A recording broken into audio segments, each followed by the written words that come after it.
We'll call the meeting to order.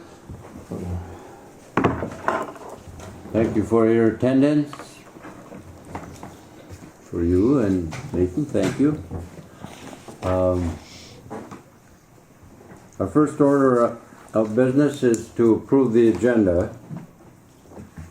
It's in front of you. Do we have any deletions? Any changes? I'll move to approve. All right, we have a motion by I'll second Councillor Kaler to approve the agenda and is seconded by Commissioner Roach. Any further discussion? All those in favor say aye. Aye. Opposed?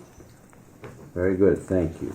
The next item is to approve the minutes from June 18th. So moved. All right, Mayor Dale has moved to approve those minutes. I'll second and that. we have a second from Commissioner Roach. Any suggested changes? All those in favor say aye. Aye. Opposed? Very good, thank you. Next item is the Treasurer's Report and the bill pay authorization. Treasurer Kaler.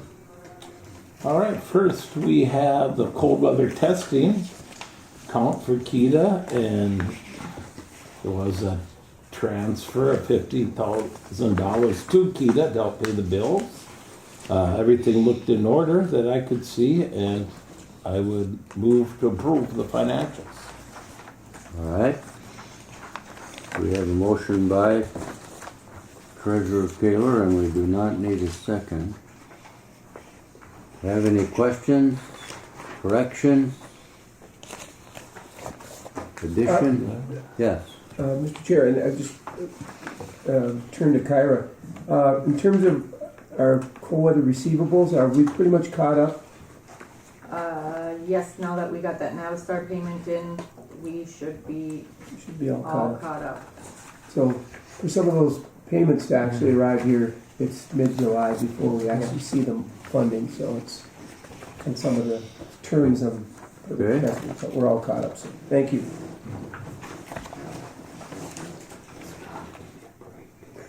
All right. All in favor of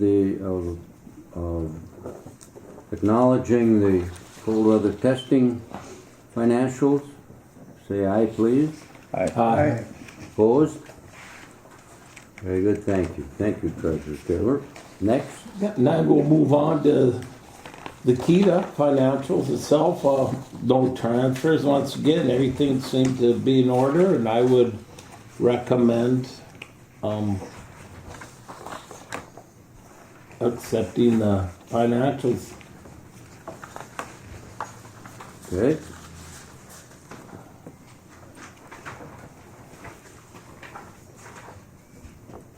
Any questions of Treasurer Taylor? All those in favor say aye. Aye. Opposed? Very good. We acknowledge the Koochiching Economic Development Authority financials. Next item is Mr. Heigl. Thank you, Mr. Chair. Thank you for being here, and we look forward to your report. You can sit up here if you'd like. Okay.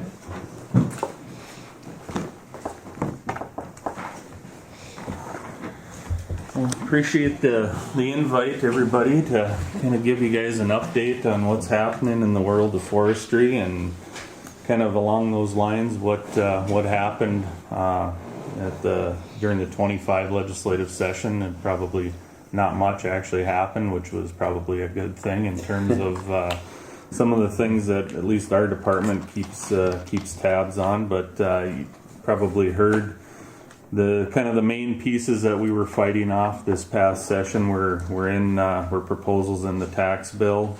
The first one being the proposed governor reduction in PILT, payment in lieu of taxes. So if you don't know what PILT is, we have all this public land here in Koochiching County, and other counties have it, but we have probably a higher percentage than most counties do in Minnesota of state and and county managed lands. And what PILT is it's a annual payment from the state to the county, because the county can't obviously levy property taxes on those public lands. So we get a $3 per acre payment from the state for those lands. So, but the governor in his original budget had proposed a 34% reduction in PILT to the counties across the board. So for Cooch County, that would, if that cut would have went through and the board would have held the line on things without any cuts to budgets going forward, that equated to a 20% levy increase. So it would have been a big hit to the county. So fortunately, we were we wrote letters, reached out to our legislators. We had folks from different organizations, a pretty good coalition testifying at those tax committee hearings, and we were able to fend that off. And we had good support from our local legislators. Senator Housechild, he really carried the ball on trying to fend that off. So, and Representative Scraba as well. Sir, yeah. Mr. Chairman, Yeah. Roger Scrubba just called me, so I don't know if he's trying to get on the meeting or He not. must be, I sent him the link Okay. earlier, so, I don't know. Okay, thank you. All right. Continue. Carry on. So that was the first piece, and then the next piece that was included in the initial tax bill was a reduction in the SFIA payment. So that's Sustainable Forest Incentive Act. So that is a program for private forest landowners in Minnesota, and so private landowners, they get a forest management plan written for their property. And then they can choose to put either an 8-year, 20-year, or a 50-year covenant on their land that basically says, I won't develop my land. I'll continue to sustainably manage it. You can actively harvest timber, and they get an annual payment back from the state for making that commitment or putting that covenant essentially on their land. Well, because of the budget outlook for the state, there was some proposals to cut that. Initially, the governor's budget proposal had a 30% reduction in that SFIA payment. The Senate, they kind of negotiated it down to a 10% reduction, and then the House, they came out with a proposal that said no property owner or enrollee in the program will get more than what they pay in their property taxes. So essentially cap it. So because of our property values up here for that type of land are lower than say down in the Brainerd Lakes area, there's some, one in particular, we have some pretty big private landowners that are enrolled in that program, and they view that as they're getting that money from the state, but they're giving up the ability that the general public essentially gets to use that land like it's their own. So in the end, when I went to conference committee, they ended up going with the Senate's proposal of 10% reduction. I guess it remains to be seen where that lands with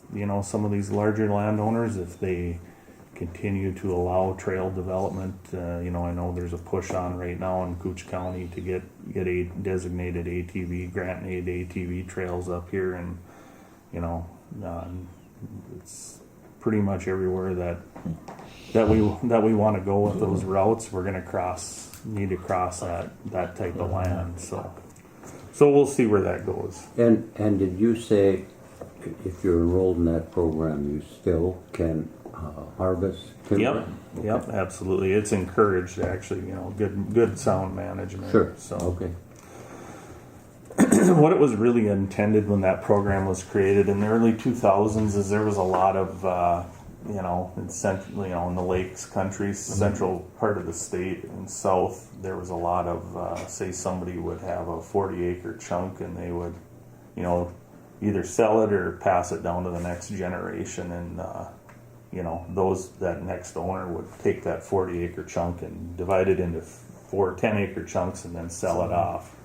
And there was a fear that, hey, we're going to lose forest land in Minnesota because of that. And we were seeing that trend, but this program came on came on the scene to, not only do that, prevent that, or curb that, but it also puts private landowners that really don't have any forestry background or knowledge in touch with professional forestry advice.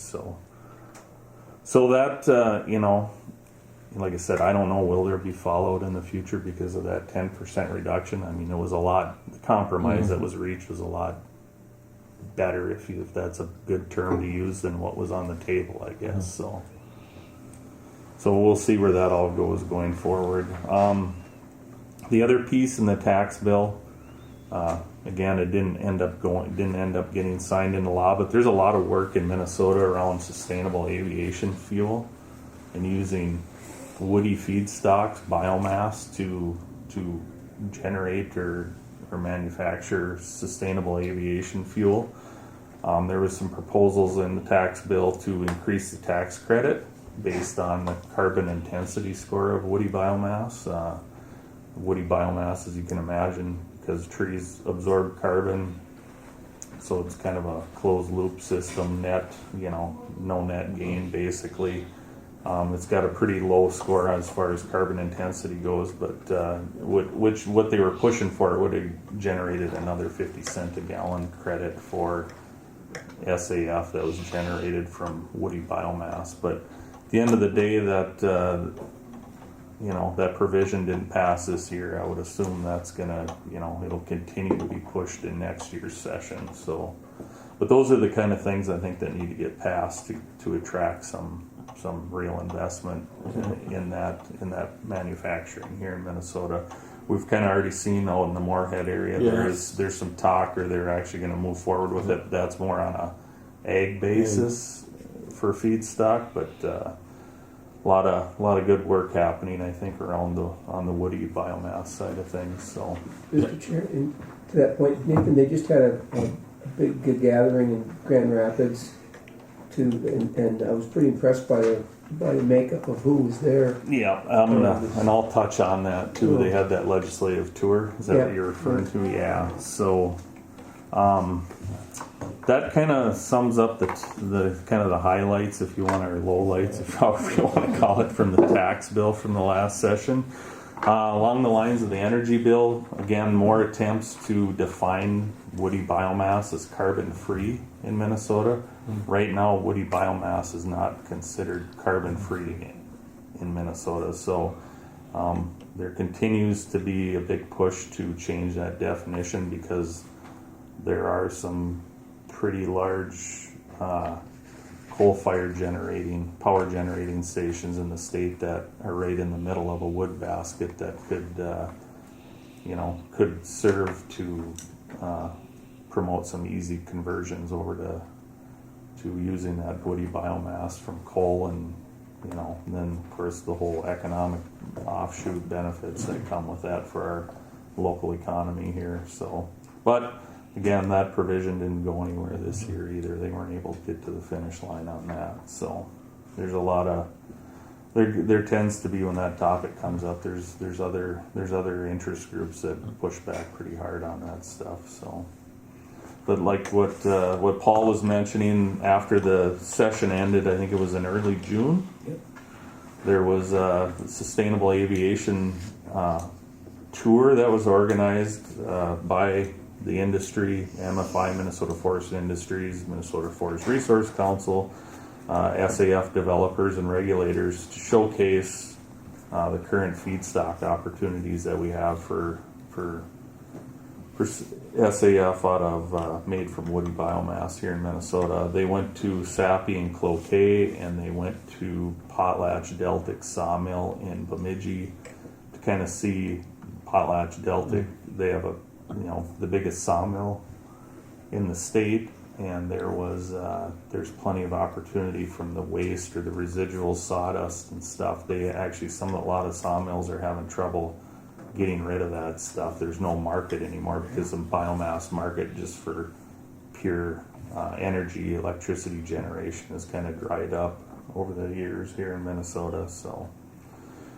they took a tour of that. I think it sounded, I wasn't on the tour, but it sounded like it was pretty well received, and folks were pretty impressed with what they saw as potential here in Minnesota for that. There's a lot of support in the background from the governor to, Delta Airlines is very interested in this stuff. So the other thing that's going on in the forest products industry is, as far as developing new markets, there's a lot of talk around mass timber. So what mass timber is basically if you take, any kind of wood and compress it or laminate it together into some kind of structural material that's, actually got a structural load rating. There's a growing market or a big demand for that, in North America and across the world actually. So IRRB hosted a meeting in Chisholm in the end of May or early June it was. There was a lot of another diverse group from the folks that are already in the business, manufacturing mass timber, to land managers, to government officials, and so that was a good conversation. So we'll see if that can spur on something here in the future. Is that directed at a couple species, or can they do that mass timber with? Yeah, softwood is the preferred species, but there is some work going on, and there is some limited manufacturing going on already in the States here, with mass timber panels being made out of hardwood. The trouble with hardwood is because it's a denser wood. When you make a panel out of it, it's just that much heavier than a softwood constructed panel is. I've seen them coming out of Canada a lot. Mm-hmm. Yeah, so there's a number of ways this could go. There, you could get the material already sawn. I mean, some of the biggest manufacturers of these panels. There's one in Illinois, I think, south of Chicago. I mean, that is not a timbered area by any means. They're getting all that. They're getting that raw sawn lumber out of the U.S. South, and then they basically do a value added process and manufacture those panels. I think this stuff will really take off in a few years if we, here in Minnesota, if we update our building code here to kind of promote that type of construction and new construction. There's the T3 building in downtown Minneapolis. That's it's a multi-story commercial building that's primarily structurally. It's not structural steel. It's made out of these mass timber I-beams and stuff for the most part. So it's kind of a showcase type project that they did there a few years ago. So those are some things that are in the works. What's on the horizon for them, we'll see. But those are kind of the new happenings that are out there as far as potential new markets for forest products here in Minnesota. As far as just a general forest industry update, closer to home here, our winter logging season, the 24-25 winter logging season, was a good one in terms of harvesting and market conditions. We finally got a winter season where we had some cold weather and the crews could get into those deeper swamp areas. Mills, they all took wood at a steady pace, and like I said, the weather and temperatures were conducive and allowed us to get into some spots that we've had to bypass the last couple of years. So you probably, even driving up and down the highways, you probably noticed some of these alternate landing locations. The stockpiles of wood have been a little bit more than they have the last couple of years. So that's indicative of the winter that we had weather-wise. There wasn't too much of a battle out there, and we kind of winter held on to a more normal spring breakup. That second week of March type of time frame before the roads were posted, and that kind of signifies the end to the winter logging season every year. I think markets this summer are okay because so much wood was put up.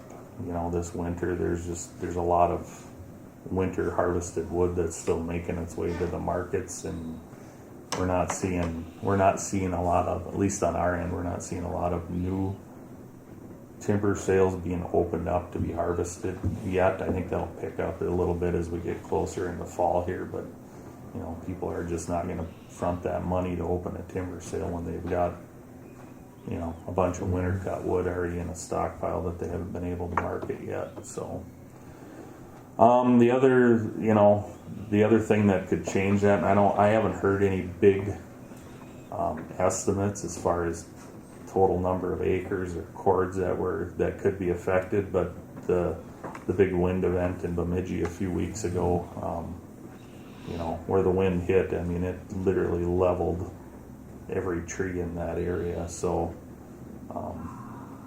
I know there's loggers down in that area already doing salvage operations, and depending on the magnitude of that could have a little bit of dampering on our local harvesting activity if everybody goes down there to clean that up, and you know, they back off on stuff that we have, and that's if the mills are prioritizing taking that blowdown wood before it's not usable anymore.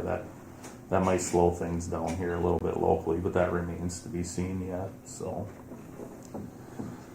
and then kind of switching gears from the forestry end of things, just a quick little update on the Berger peat project west of Big Falls. My contact at Berger, he reached out to me a couple months ago now, and just wanted to give the county a quick update on where they were at. We did a field tour out there on the site last fall, and they had, you know, their hope was, or their kind of aggressive or optimistic goal was to maybe be doing something out there in 2026.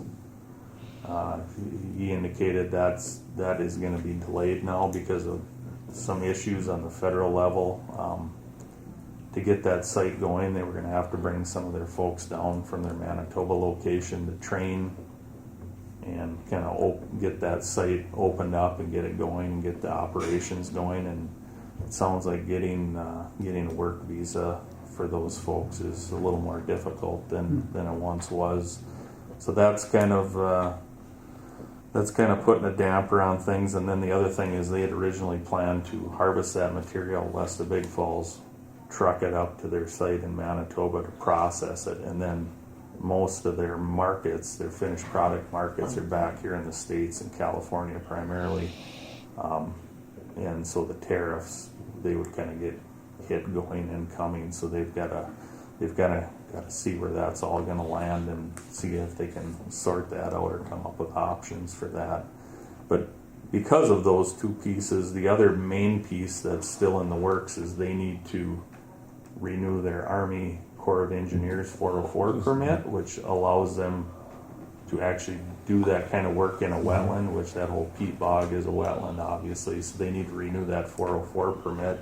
The 404 permit wants specific dates on when you're going to start, kind of what's your plan to a pretty specified timeline. And with these other kind of unknowns or curveballs that they're dealing with, they can't really define those timelines, so they're still trying to essentially wade through that 404 permit for the time being. So those are basically, he said, you know, it's going to delay our 2026 goal. He said that's as good as I can tell you at this point. So, and then I don't know, then the one last piece, I guess, that I will mention, and it's been covered in the paper and it's been out there a little bit, but one of our local logging contractors, Whitefish Creek, they were named the SFI Logger of the Year for Minnesota, so that's a pretty good acknowledgement for the work that they and others do in the woods around here. So. And what company? Whitefish Creek. It's the Hasbargens, one of the Hasbargen families out at the end of the rainbow. So yeah, And that's in where it fact- all happened. that's where it's And all. in fact, it's the second neighbor to get that in the last few years. Yes, there's been 3 from out there Yeah. since the inception of that award. Thank you for the report. Do we have any questions of, I just, and thanks Nathan for joining us, and I would note that Representative Scraba has joined us. But Thank you. Yes. I was just wondering, that emerald ash borer I know it's moving north. Is it in Cooch at this point? There's no known locations of it in Cooch. It's far north. They found it on the Mesabi Community College campus in Virginia earlier this spring, and then the latest finding was just south of Grand Rapids on Pokegama Lake. They found it there as well. Okay. So we have not identified it yet here in Cooch County, but it's, unfortunately it's just a matter of time before it is here. It's just kind of one more thing. Yeah. And just to add to that, we're already in the process of trying to get a jump on public works with grants and stuff to get rid of the trees, new trees, stuff like that. So, but speaking of, along with the sawdust, nowhere to place them, like in the cities where they had to take them up. They got these big piles of sawdust and chips. And as EAB marches its way north and gets, as you come north, you get more into that, those natural stands of ash where there's millions and millions of ash trees, and it's when those trees get infested, once they're dead, no pulp or paper mill wants that stuff. And so to get some of this other, biofeedstock, woody biomass markets developed, that's a twofold win for that situation, I think. So.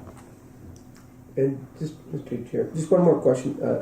How many foresters are in the county office currently? We have 3 satellite offices. So we have 2 foresters in our North Home office. We have 2 in our Big Falls office and 3 in our Little Fork office. So 7 total. and what percentage of the annual budget of Cooch County is the forestry contribution? Oh, the apportionment. So we apportion back to the county.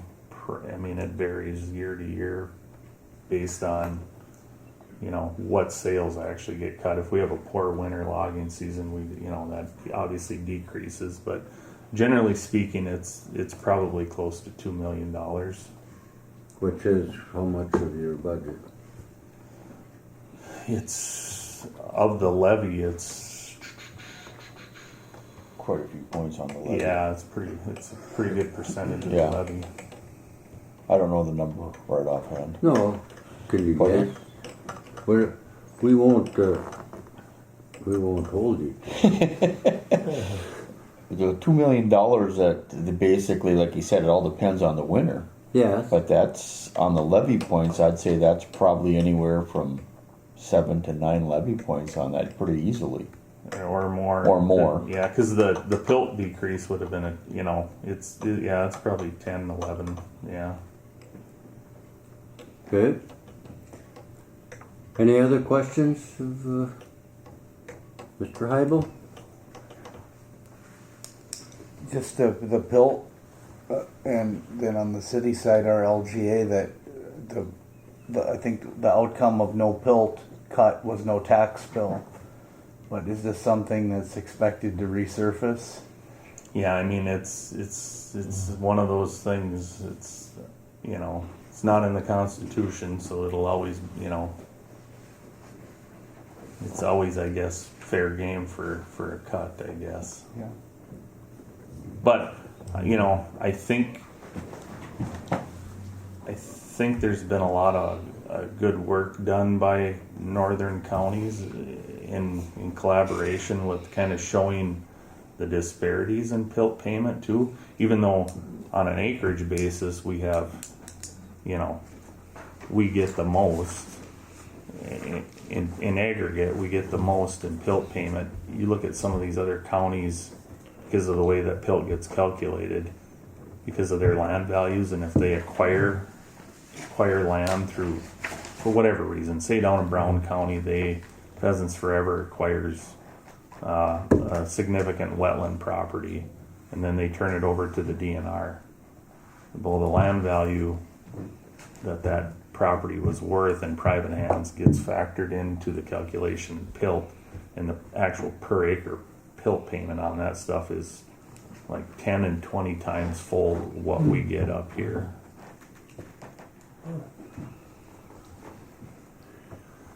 Any other questions? Thank you very much for your report. We appreciate it. Yeah, anytime. And any new news, we welcome you back. Absolutely. Thank you.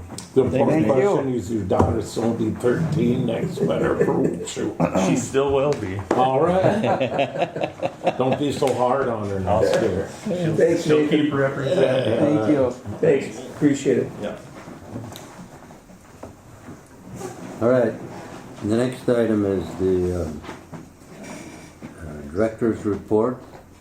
And before we begin that, I would just like to thank Ms. Beeger, Laurel, for your article in the Gazette about the HEDA meeting in Birchdale last month. It was very informative. And also the article about the tour of the Indus School, which is for sale. I think that's great publicity, and thank you again for attending and for your article. Director Nevenin. Thank you, Mr. Chair, and being at the midsummer here, somewhat of an abbreviated director's report, but I will reference that I already have to talk about cold weather testing because 26 test calendars filling up really quickly, and it is a little rare this early in the year to have as much demand for test time. Typically, it gets pretty defined late September, but that's a good indicator that there's a lot of demand for test time and a lot of all of repeat customers, which is another good sign. And then other good piece of good news: Jaguar Land Rover is anticipated to have test engineers back on the ground for the last couple of years, post-COVID, and due to some just costs of both transporting vehicles and engineers, we didn't see a lot of activity here. What we did see was a lot of local drivers driving smaller fleets, but we're anticipating that we're going to have engineers on site, and then we're going to have a pretty large EV fleet here, which led to JLR having to install a fast charger. It's in process right now, so that's also a good indicator. We're going to be very busy. I did want to touch on, you mentioned Indus.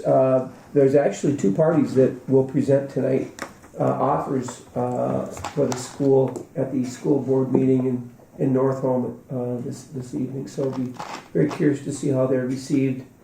At this point, don't really have a lot more information on other than we were part of a tour with those groups.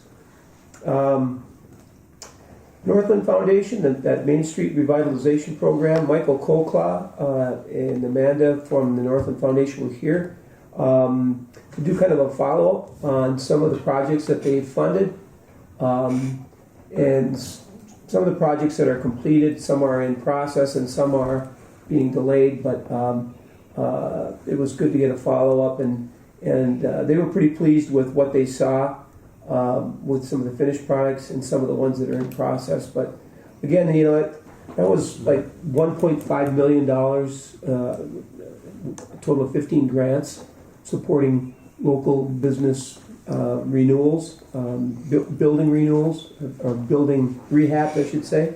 And again, but for some of these incentive dollars, a lot of those older buildings it's an economic challenge to make them work. So you can see a couple of good examples on Main Street of I Falls, but they also impacted up the lake. There was some recipients and a couple scattered throughout the area. But you look at Ronning's building downtown, it's very impressive. And then Dave Harder in the old Boyle building on the corner, it's turned into apartments, and I believe, talking to Dave, that they're all full. And so that program doesn't wrap up to the end of 2026, but we're all pleased that it's having that impact. Minnesota Power. I had lunch last week with a couple of representatives from Minnesota Power's regional development team, and much like in Indus, when Minn Kota and the co-op touched on some of their development arm of their business unit. They were up here to kind of get a sense of what was happening in the county and the city, any projects underway, just the general health of the economy and kind of trends that we were seeing. The other thing that was very helpful is they pledged support for projects, much like Minn Kota wanted to be a partner if they could play a role. So I was pleased with that and their outreach. They have they're divided into big users like PCA. They've got their own representatives. These folks are more for emerging businesses or smaller type businesses. But it was a very good meeting. A couple other items. Jenny Herman, I just wanted to let folks know that she's still out there in her part-time role as an SBDC counselor.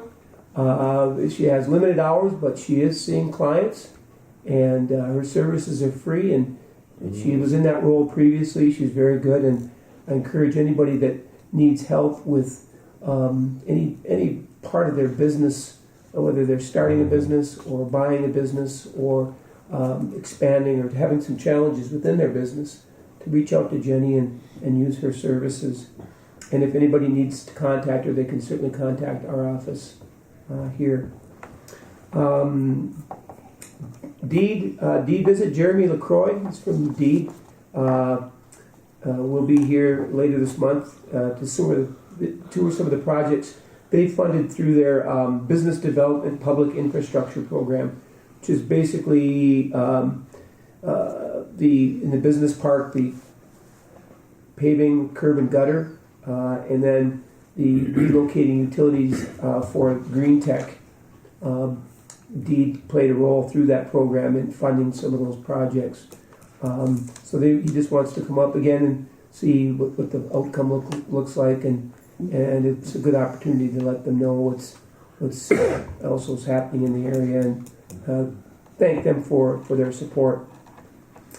And then our auditors will be here tomorrow from Walker Giroux, and the Northern District Fair in Little Fork was last week, and thank Kyra for bringing some of our literature down to the booth there to support the fair in Little Fork, and we'll do the same in North Home next month. So with that, I would answer any questions, comments.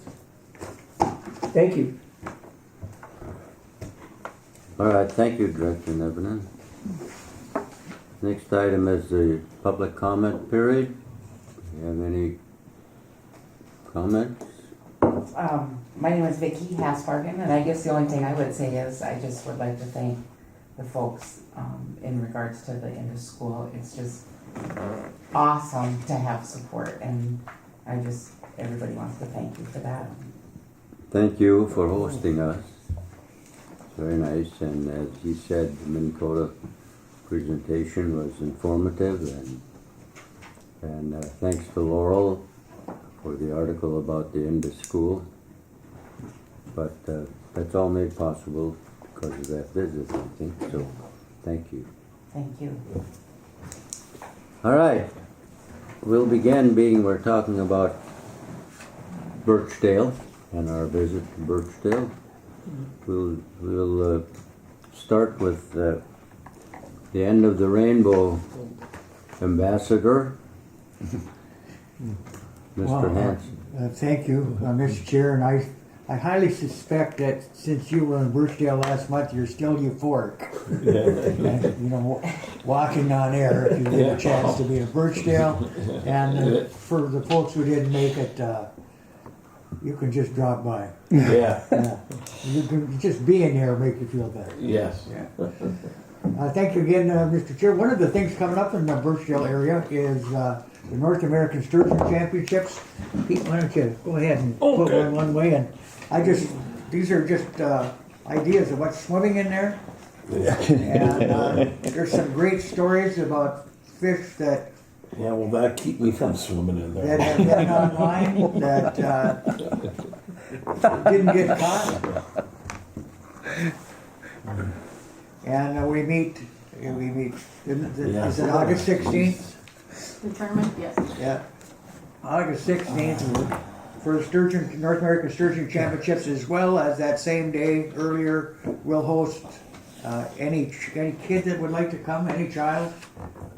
And we average usually around 100.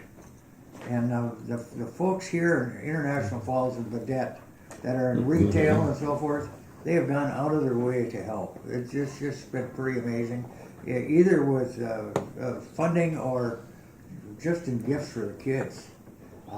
We make sure that everyone gets it. And every one of them kids appreciates it too. They have a blast. Yeah, they do. The other thing I only brought one, I'll just pass it around. Vase Henge, which is just a few miles east of Birchdale, is 25 years old. And the other thing in Birchdale is there's a non-profit registered group out there. About 80 years ago, they were formed River Valley Development Association. So, some information on it. So we do have a nonprofit out there who's registered, and Would you like to see? Might give one of them to You Kyra too. understand, I guess, you know, we'll call it, yeah. How about some street? and here's some maps from the county, their outdoor map. A lot of good information in there, especially how to get from A to B out in a rural area.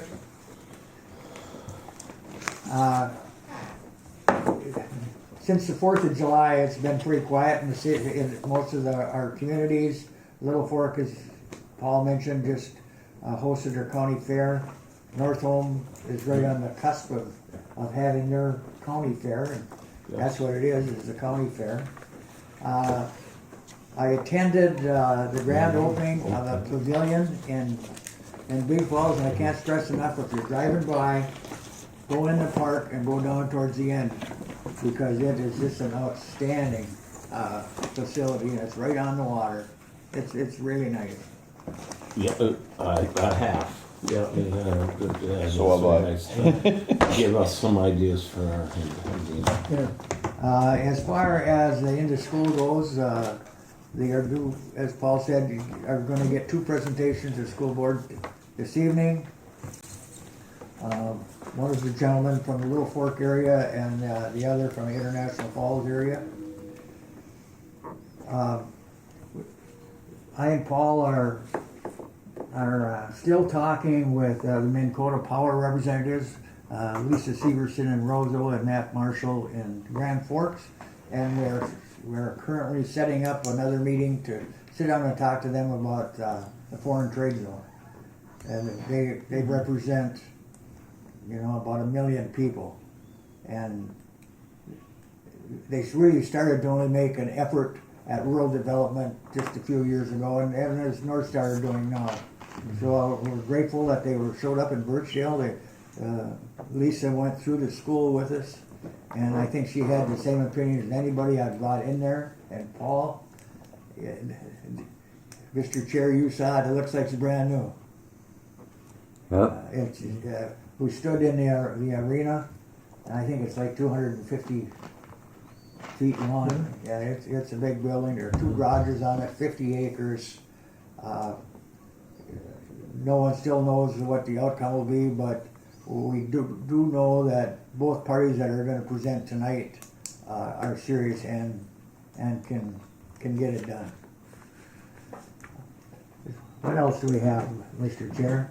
Berger did some test runs from the end of school to their site, and if they put in a 10 or 12 hour day, which they do during harvest season, it adds at least a couple hours to their day. So they've just decided it was too far for staff and to go back and forth every day. So they kind of backed off. But it was good that they thought about it and they tried it. I think I call both. Want to thank the superintendent of School District 363. They went out of their way to help. Don't you think, Paul? Absolutely. And if we've called them up, they've been right on site. They have done all they can. Little Fort Fair starting. Just ended, right? Yep. All class reunion, Little Fork. Yeah. That was the same time, right? And I think that's just about it. I'll think of a lot more on the way home. Well, We all. you'll be back next month. So.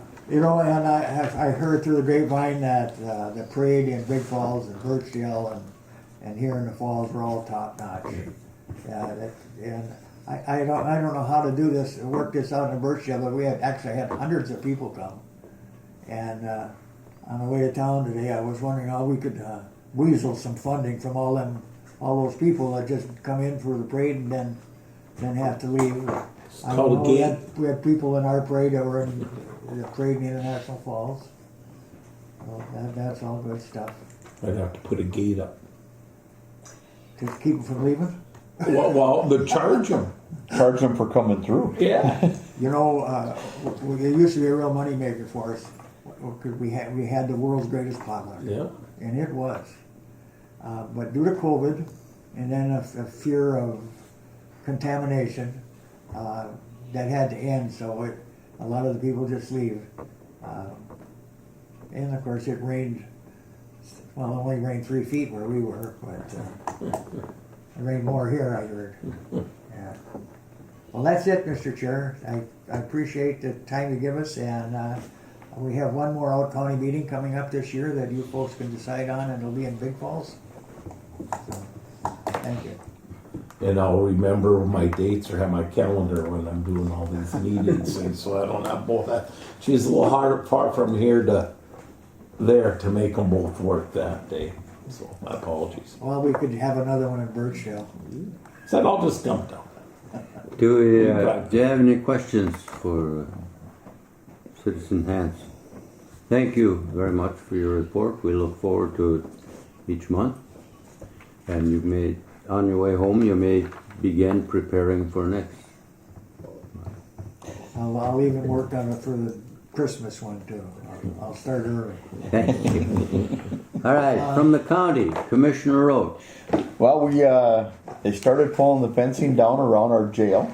It's getting Really? closer. Don't you need fencing around the jail? We got good convicts around here. So the fencing's coming down. Coming back. The outside work is getting done. They got curb and gutter in on the Sallyport side of the building. Dirt work on that side looks like it's almost done. Starting out towards City Hall now. On that side of the building, they started doing the cleanup on that side. We are right on track for getting our building when they said, if not maybe a little bit ahead, maybe. What's the date? Well, we're supposed to get it in September, and I believe opening should be November. All right. So, but everything's going through. I know we're all hooked up to the courtroom. All that stuff got pushed through with the elevator and stuff like that. So we are pretty much on schedule. We got information back from the state about working for a taxing district for the ambulance service, which we are working on right now through the county part. So more to come. All right. Thank you. Any questions of Commissioner Roach?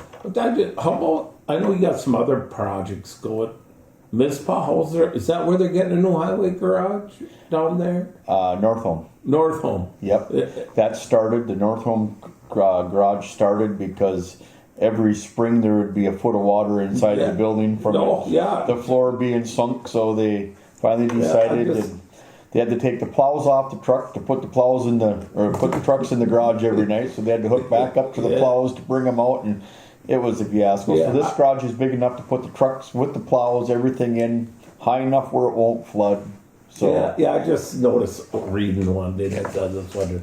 And it looks like is the roof done at the Forest Land? Forest Land, we are waiting for, the only thing we're waiting for there is the capping on the edge. The way they had planned it was not right because they said it has a potential for the water to get down in the brick, so they had to redesign the cap that goes over the edge of the building to protect it so no water can get down in the brick for disposal. But other than that, yeah, the roof Because is I all haven't seen done. them around there and stuff. Yeah. Yeah, they've got probably a week and a half worth of work putting the cap on as soon Yeah. as it's done, but they had to have all that designed and Now, that's when I'm not paying attention to traffic in front of the house. Then I notice things like that. your dog pointed that out to you. Yeah, he does. Yes, we're making progress. Yeah. Yeah. All right, thank you, Commissioner Rose. Yep. Mayor Dill for City of International Falls. Few items. Had a great 4th of July celebration and went off without a hitch. We got the parade finished and then the storm hit. So the fireworks will be launched here in the city the Friday prior to Labor Day for anyone who wants to enjoy them. And that's, of course, if the weather cooperates.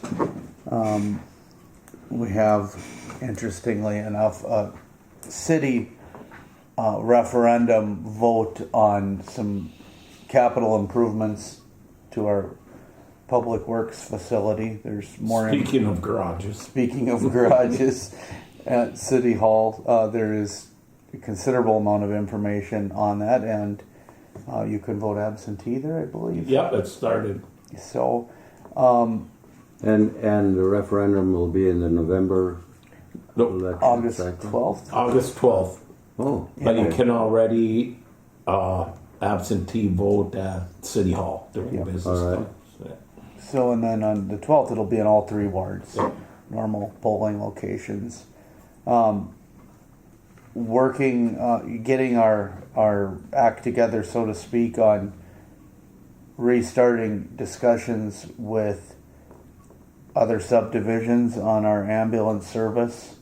We're going to have a string of special meetings and a working group going forward, and we had a well-attended special city council meeting 2 days ago on Monday night in regards to where we're at with that service and how does that pertain to economic development. Well, some of these things we got to have roads to drive on to get the ambulance to the call, and then we want people to feel comfortable here and invest in our community. So we're gonna and right, and we're gonna get this new hospital. Hopefully things go, and that'll all be part of the important part we hear about medical services. You gotta get them there. So yeah, well, no, it was a good meeting. Yeah, we're really hoping to, I don't want to say turn a new leaf, but we need to put our best efforts forth to continue on with services that there's a lot of support for. And is it operating now? Yes. It is, Yeah, I yes. Because I just saw the news headline, I think on television or something, that the service had been halted. Oh, we're not. No. Are you aware of that? I got a, you know how that gets. So I got an email that I didn't notice till afterward, after Saturday, and he wanted to. You didn't get that? Anyhow, one of the stations wanted to know about the meeting, wanted to talk. Well, it's too late to do that, but he did get back to me Tuesday. He wanted to know how the meeting go. I said it went good, and he wanted to know when he could watch it. So yeah. And everybody basically said, yeah. Sorry to interrupt. Oh, Continue. That's just, I'm sure Counselor has some other updates, but we're going to have to up our game if we're going to go up against Mr. Hanson with our updates. I'm just glad he kept the folder closed. I was getting a little worried. I didn't even have to weasel anything. Yeah. And I think I can take care of the last 5 minutes so we don't give them another chance. Well, I ju- speaking of the competition, you can tell that Mr. Hanson is prepared when it comes to the meeting. Yeah. So, There's probably more than one Mr. Hanson that some teacher probably told me the same thing that they were prepared to be. Me so much, but yeah, no. I just wanted to add about the 4th of July, the job that the committee did, especially Betty and Crystal at the city op and the mayor getting the parade all together and all that, and we had our own little, from Tuesday to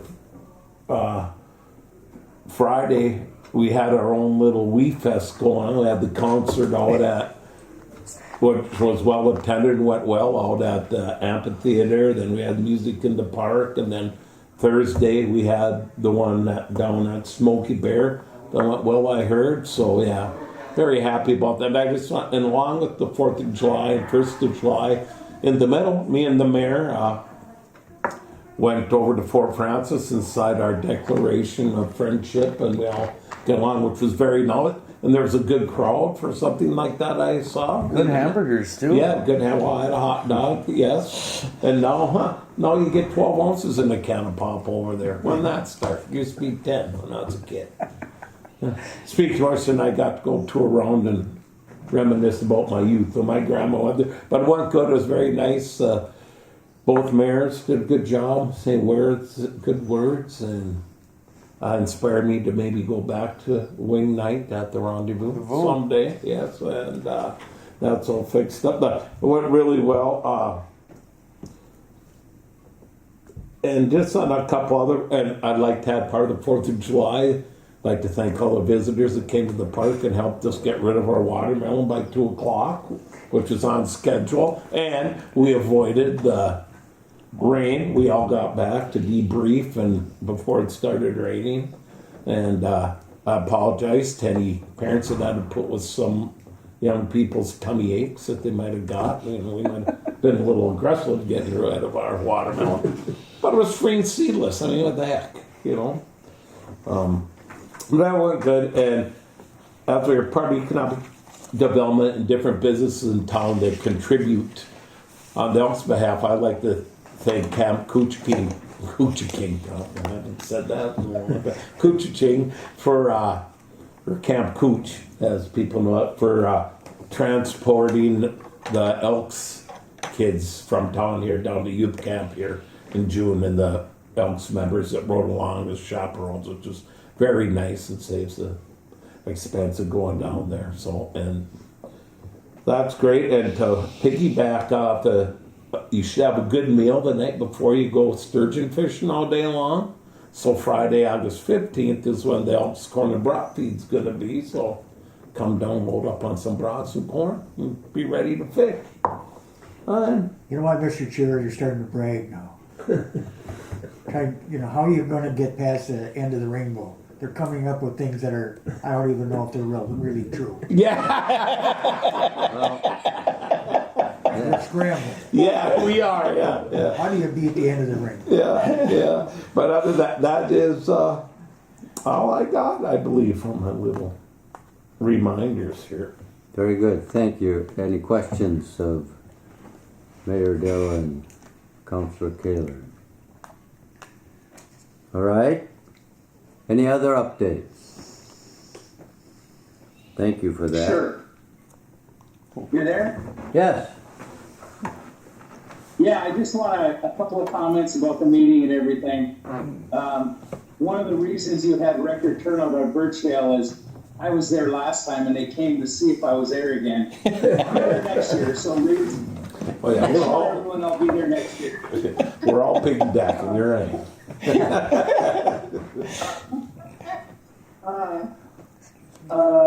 We have I don't know, I only caught part of the foresters conversation, but we have a bid in with LP of opening the Cook plant up for a $700 million investment with 200 new jobs to make smart siding in Cook, Minnesota.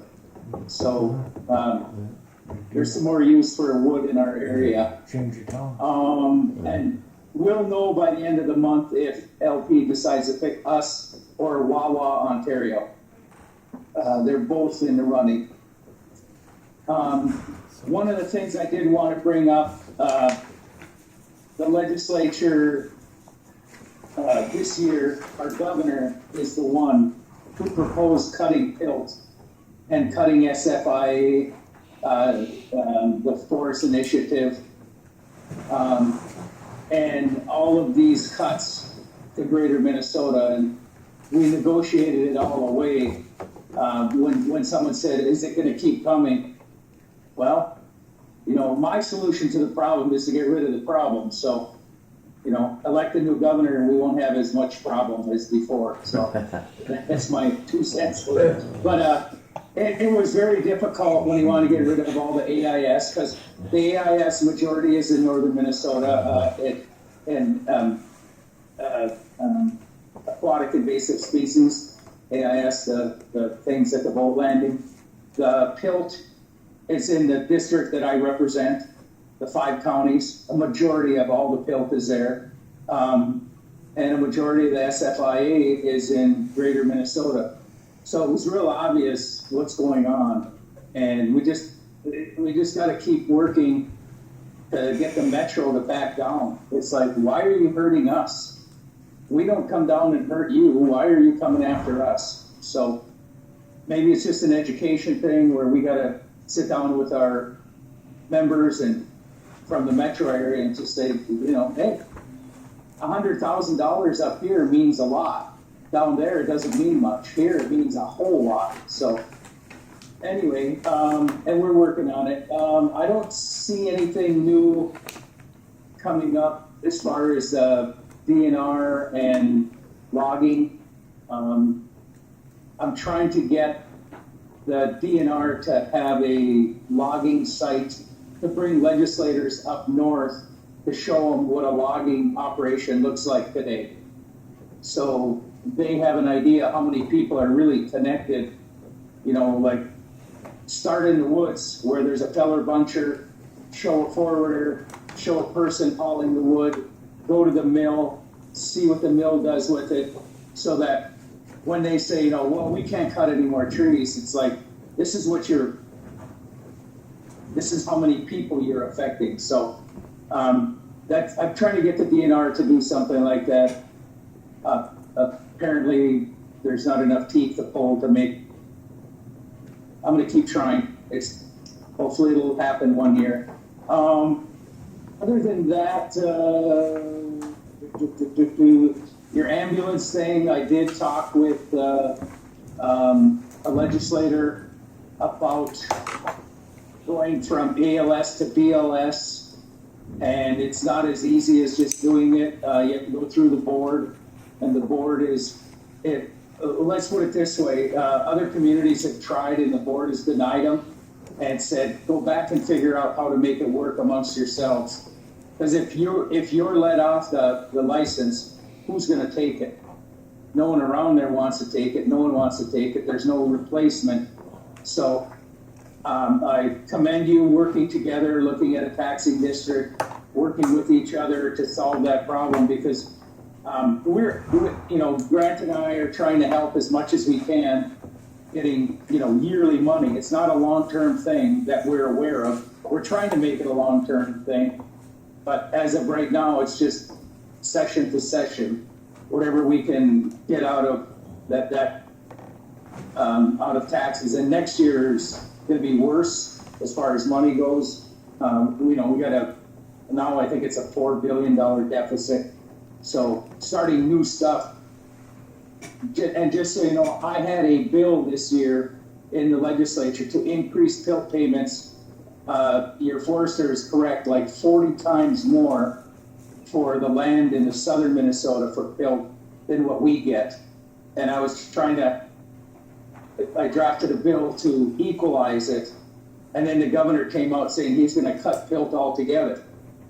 So I never got a hearing for my increase in PILT. So yeah, it's we'll see what happens. We're going to keep trying. That's our job. But if you guys have any questions, feel free to ask. I'm here. Any questions for Representative Straba? Well, we miss him. Keep up the good work. Thank you. Thank you, We're Roger. trying. Thank you. Thank you No, for. thank you. Thanks for attending. Okay. Mr. Chair, Yes. I have one more thing that I forgot. Over the American Parade in Birchdale, there was a drone up there the whole time. And of course, we had some neighbors who just thought we should shoot it down because it came from a foreign power. But it's still a secret. So evidently it's probably some kind of worldwide action going on. Having a drone over the parade. Well, you'll have to talk to Margaret Taylor Greene about Jewish lasers. Well, we think shooting it down might be a yearly activity. Put a drone up there and get a prize, whoever can get it down. Well, I think the Russians are worried about Birchdale. They yeah. ought to be. The whole world's going to tilt that way. Well, I think they may, they may see that Bass Henge installation could be a missile site, so, Very probably. yeah. Okay, thank you. So the next, we need to set up a meeting date. The third Wednesday in August, which has been typically our meeting date, is the 20th. How does that look for members? 10 a.m. 10 a.m. here. That should work for me. That'll work for me.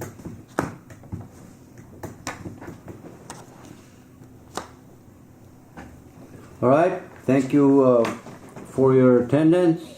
Thank you, Ms. Sullivan, for recording all of this for posterity. And we'll see you all next month.